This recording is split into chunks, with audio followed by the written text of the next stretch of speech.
Hello everyone, I'm Ashwini Kavlekar, Assistant Professor in Mathematics at Father Agnel College of Arts and Commerce, Pilar, Goa. Program FY BCom, Subject Mathematics, Semester 2, Course Code CAC 102, Course Title Commercial Arithmetic 2. Title of the unit Unit 3 Calculus 2.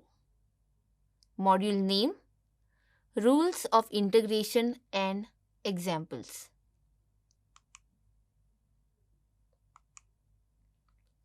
In this module, I will cover rules of integration and take some examples using these rules of integration. Learning outcomes. The student will be able to understand and state the rules of integration. The student also will be able to apply the rules of integration.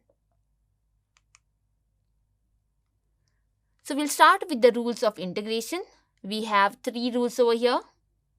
So I'll take the first one, that is integral of k f of x dx equal to k integral f of x dx, where k is a constant. This means if you have integral of a constant with the function, you can write it as the constant and then integral of the function. Here you can take the constant out of the integral sign. Rule 2, that is integral of two terms which are added, can be written as integral of each one of them with the addition sign. So basically this means that we can distribute the integral sign over addition. Rule 3 is similar to Rule 2. Instead of addition, we have subtraction, and we have integral of two terms which are subtracted. So here also integral sign will distribute over subtraction. Now I'll take some examples using these rules.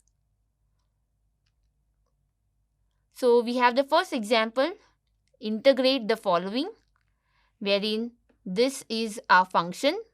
So as you can see, our function has 4 terms, 1, 2, 3, 4. And we have to find integral of all these 4 terms. I'll use rule 2 and rule 3, which is distributing the integral sign to each one of them. So I have given the integral sign to each one of them separately. And then you find the integral for individual terms. So we have integral of x is to minus 2. I will use the standard forms over here. So comparing the terms, this is similar to x is to n, where n is minus 2. And integral of this term is x is to n plus 1 upon n plus 1. So x is to minus 2 plus 1 upon minus 2 plus 1. Moving on to the second term, we have number with the function. So this is the constant and this is the function now. Entire thing is a function which is divided into 2 parts. So using rule 1, if you have a constant, you can take the constant out and then find only the integral of the functional part. So integral of x is to 6, again x is to n form, is x is to n plus 1 divided by n plus 1, which is 6 plus 1. The third one, we have the function x is to half. Again x is to n form, where n is a fraction here. So the integral will be x raised to n plus 1 divided by n plus 1. And the last term is integral of 1 upon x. Now here we cannot use the first form because x is not in the numerator. It is in the denominator below. So you cannot use that form. If you want to use, you can take this x in the numerator and apply the first form, that is x raised to n, where n will be minus 1. Or you have a direct formula for this. Integral of 1 upon x is log of modulus of x. And then at the end, you add c to the answer. You write this properly. So minus 2 plus 1, 1 is negative, other one is positive. So we subtract the number. So 2 minus 1, we get 1. And we write the sign of the greater number. So 2 is bigger, so we put that sign. And whatever you have written in the power, the same number will come in the denominator.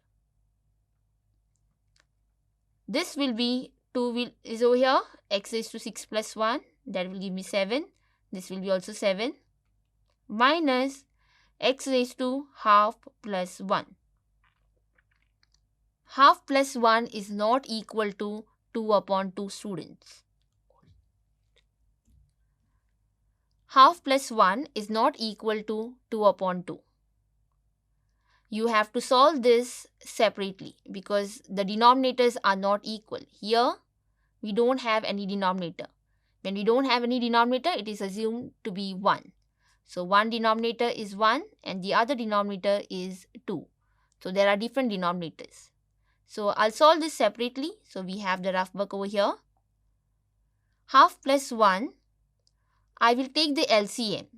Taking LCM makes the denominators equal. So, we have 1 which will change to 2 upon 2 because I have multiplied the denominator, which is 1 over here, with 2. And if you multiply the denominator with 2, you have to also multiply the numerator with the same constant. So, we have 1 into 2, 2, and 1 into 2, 2.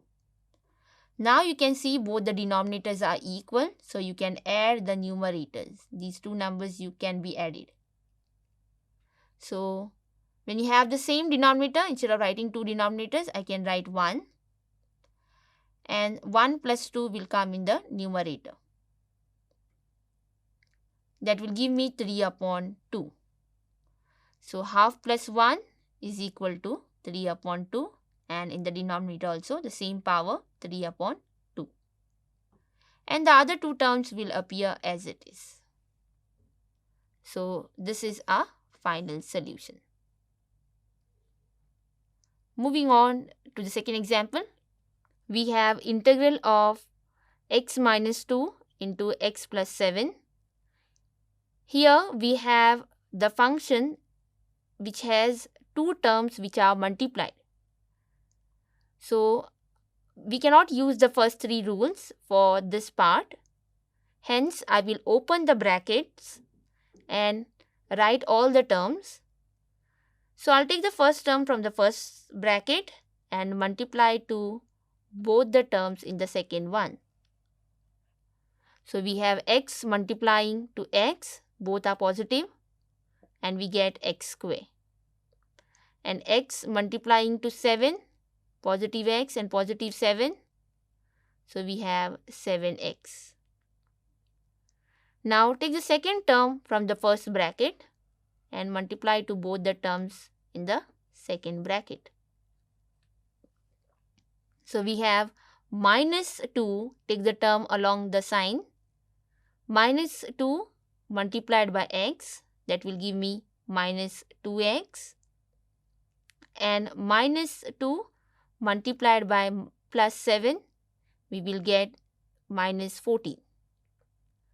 Now, all these four terms have either addition or subtraction sign in between.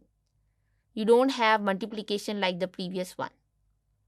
So, I can distribute the integral sign to each one of them separately. Now, before that, to make your examples easier, you can add these two terms, add or subtract,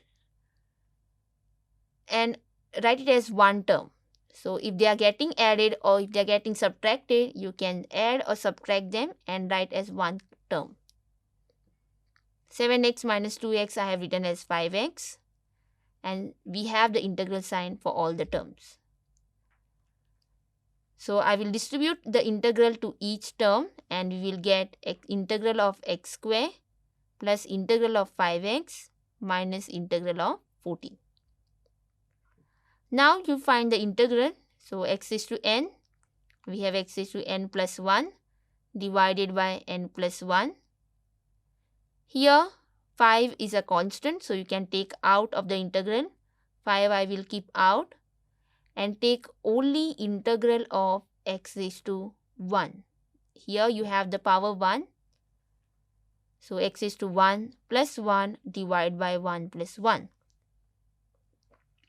minus integral of a constant.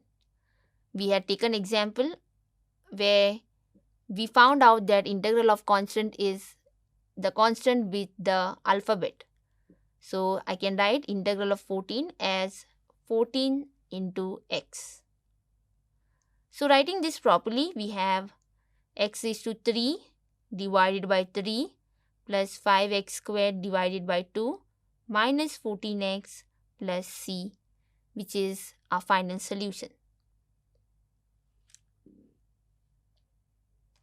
We'll take the third example, that is integral of x minus 7 divided by x.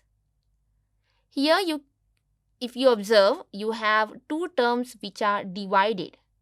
So x minus 7 is divided to x. So I will distribute this x to both the terms because we have a common denominator, so you can give it to both the terms. That is, x will be given to the first term and x will be given to the second term.